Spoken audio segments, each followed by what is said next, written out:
कि कलयुग के बल हरि गुण गा, कलयुग के बल हरि गुण गा, कलयुग के बल हरि गुण गा, कलयुग के बल हरि गुण गा, कलयुग के बल हरि गुण गा, गावहि नर पावै भवभागा, गावहि नर पावै भवभागा। केवल और केवल भगवान नाम के जाप से ही मैं वह फल प्रदान कर देता हूं जो त्रेता द्वापर में कठिन घोर तपस्या से प्राप्त होता था। बस फिर क्या था, महाराज परीक्षित को यही गुण भाग गया अकेला कि बाया कलयुग तूने गजब कर दिया भाई। बताओ, हमारे ऋषि मुनि हजारों सालों तक तपस्या करते, पूरा शरीर दीमक में ढक जाता था पूरा, और केवल माला फेरने से तू प्रदान कर देगा? बोले हाँ महाराज। पहले भगवान की नाम की महिमा होती थी, लोग बाग उसको महत्व देते थे, परंतु देते तो आज भी हैं, परंतु हम लोग उसका उतना सम्मान नहीं करते। यही गुण राजा परीक्षित को पसंद आ गया और कलयुग ने इसी बात का मौका उठाया और कहा कि महाराज, जब मेरे पास एक गुण है तो मेरे को भी कुछ जगह दो रहने के लिए। अब तो परीक्षित ने कहा मांगो, क्या चाहते हो बताओ। कलयुग ने कहा महाराज आप जो दे दोगे मैं वही ले लूंगा बस।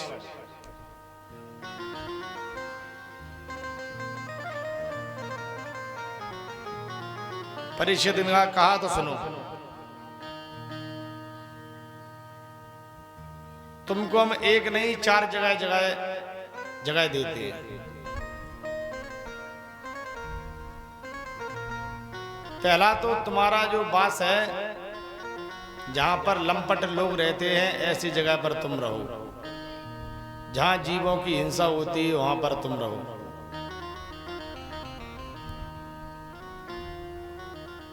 जहां पर मदरा आदि शराब आदि पी जाती है वहां तुम रहो, और जहां जुआ खिलता है वहां भी तुम रहो।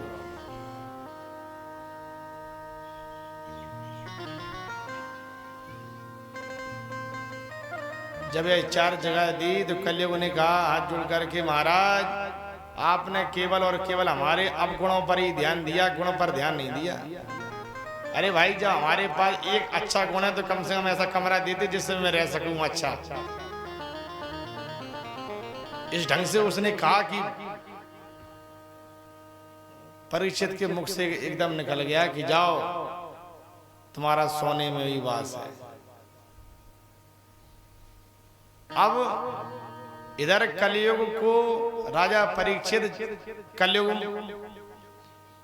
को वास दे रहे हैं सोने में, और एकादश स्कंद में भगवान कह रहे हैं उद्धव से के धातु नाम अस्मि कांचनम। जब विभूतियों का जब वर्णन हुआ लास्ट में,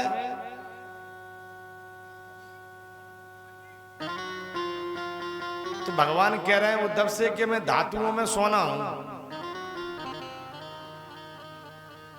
तो भगवान और कलयुग एक जगह कैसे टिक सकते हैं दोनों?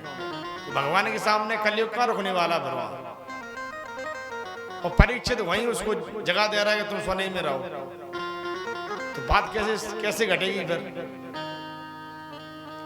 तो संतों ने इसका समाधान निकाला। सुनो भाई,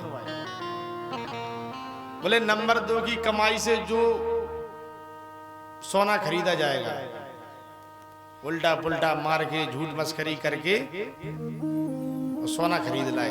खैर इस समय तो बहुत महंगा है, इस समय तो खरीदना बड़ा मुश्किल है भाई। सोना खरीद लाए और उसी में कलयुग का वास है, और धर्म के द्वारा अर्जित किया हुआ धन से सोना खरीदा गया, उसमें ठाकुर जी का वास है। ये अंतर है इन दोनों में।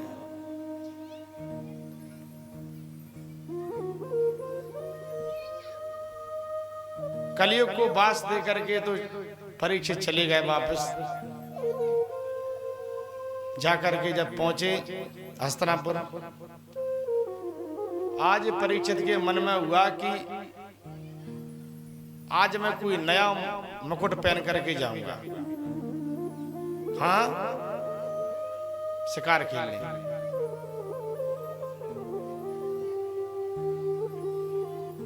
मुकुट देखा तो उसमें संदूक में जरासंध का मुकुट रखा हुआ था। वही राजा परीक्षित को पसंद आ गया और उसी मुकुट को सिर पर धारण कर लिया। बस कलयुग को मिल गया मौका। सिर पर जैसे ही धारण किया, बुद्धि एकदम खराब हो गई। जो राजा हमेशा ब्राह्मणों और संतों के लिए अपने जीवन खपाते थे और जीव जंतुओं की रक्षा हमेशा करते थे, आज वह राजा पशु पक्षियों को मारने के लिए चल दिया।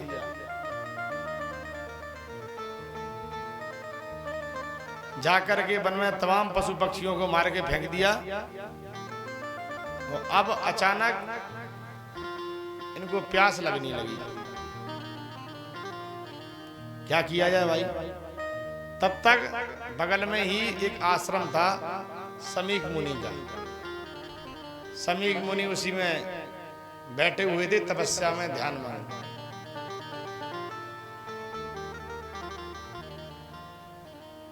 राजा जब समीक मुनि के आश्रम में जब गए, बहुत आवाज लगाई पर सुनने वाला कोई नहीं, क्योंकि जो समीक मुनि थे वह तो तपस्या में लीन थे, तपस्या असली थी, इसलिए उसमें सुनाई नहीं दे रहा है कि कौन आवाज लगा रहा है, कौन आ गया।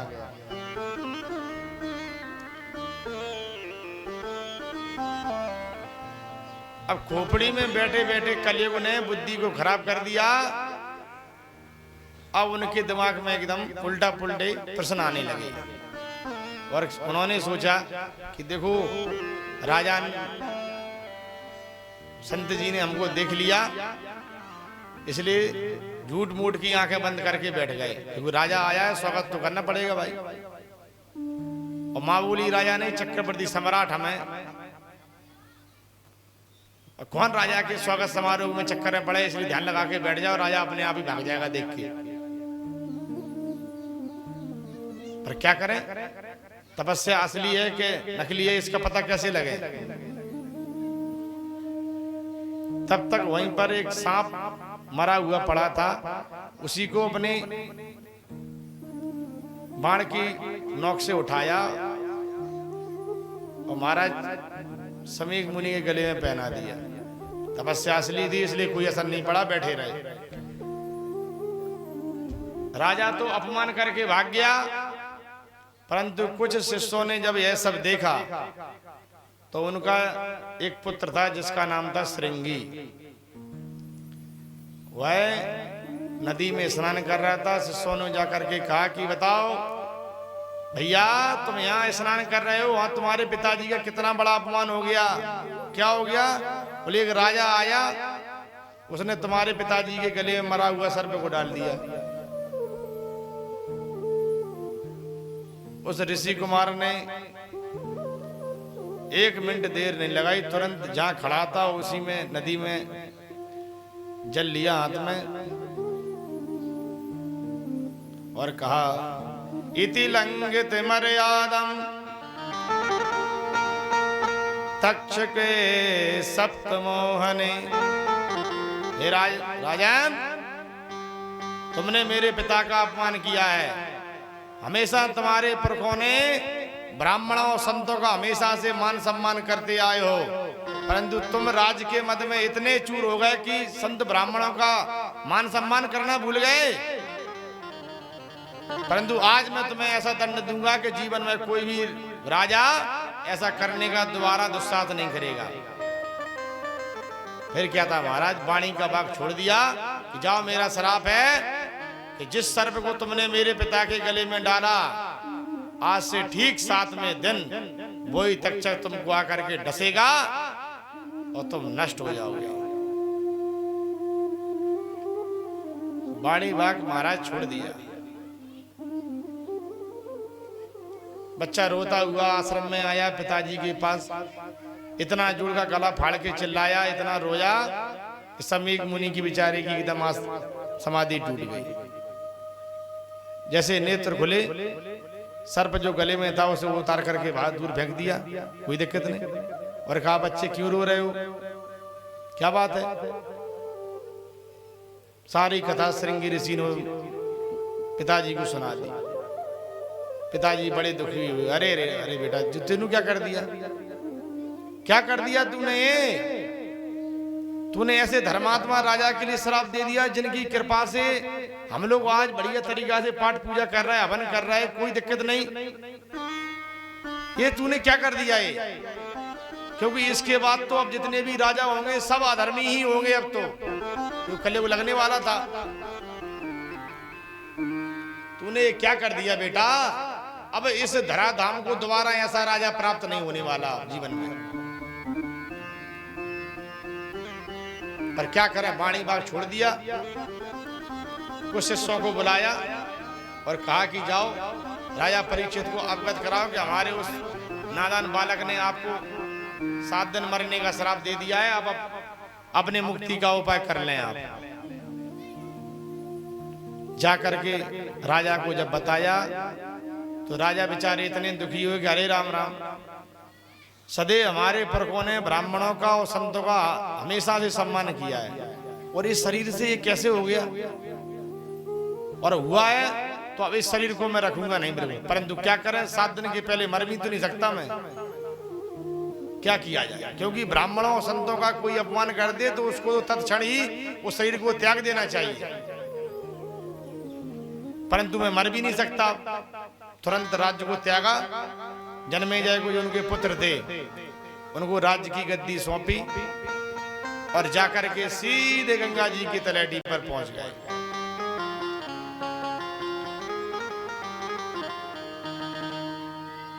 जो गंगा जी की तलहटी पर जब पहुंचे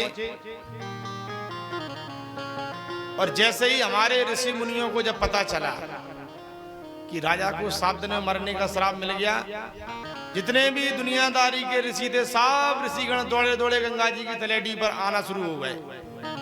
क्योंकि जब किसी धर्मात्मा राजा को या किसी को दंड मिलता है तो हमारे संत महात्मा बड़े दुखी होते हैं, क्योंकि राजा जब अच्छे होते हैं तो खूब यज्ञ होते हैं, पाठ पूजा होते हैं, धर्म के कार्य खूब बढ़ते हैं, और जब राजा ही अधर्मी हो तो वह कैसे पाठ पूजा हो उस देश में?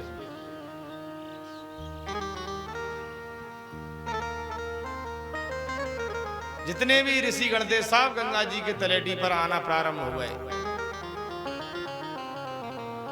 जैसे ही परीक्षित ने देखा कि ऋषिगण आए हैं, तुरंत देख करके प्रणाम किया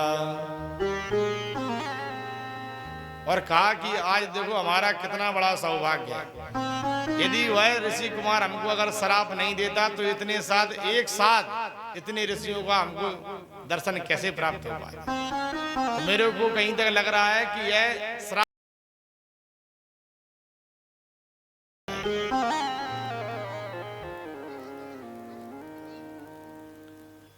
सभी ऋषि जैसे ही आए, तुरंत परीक्षित ने उनके सामने तुरंत प्रश्न रख दिया कि महाराज ये बताओ कि 7 दिन में मरने वाले को क्या करना चाहिए? अब ऋषिगण बेचारे एकदम शांत, अब क्या करें? जितने ऋषि थे कोई भी इस सामर्थ्य में नहीं था बताने में कि भाई टाइम तो फिक्स है, वो 7 दिन में ही होना है जो कुछ होना है। 7 दिन में मरने वाले व्यक्ति को करना क्या चाहिए? 7 दिन में हम लोग भी सब सीताराम होने वाले हैं। बस हम लोगों के पास भी सिर्फ 7 दिन ही है, रविवार, सोमवार, मंगल, बुध, बृहस्पति, शुक्र और शनि। इस 7 दिन में ही सबको काल के गाल में समा जाना एक दिन।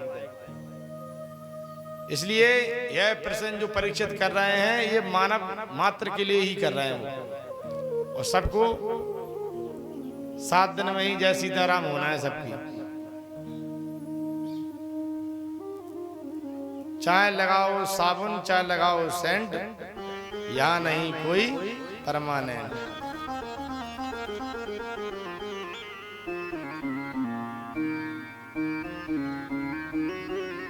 परंतु कोई भी ऋषि उत्तर देने में सामर्थ्य नहीं है।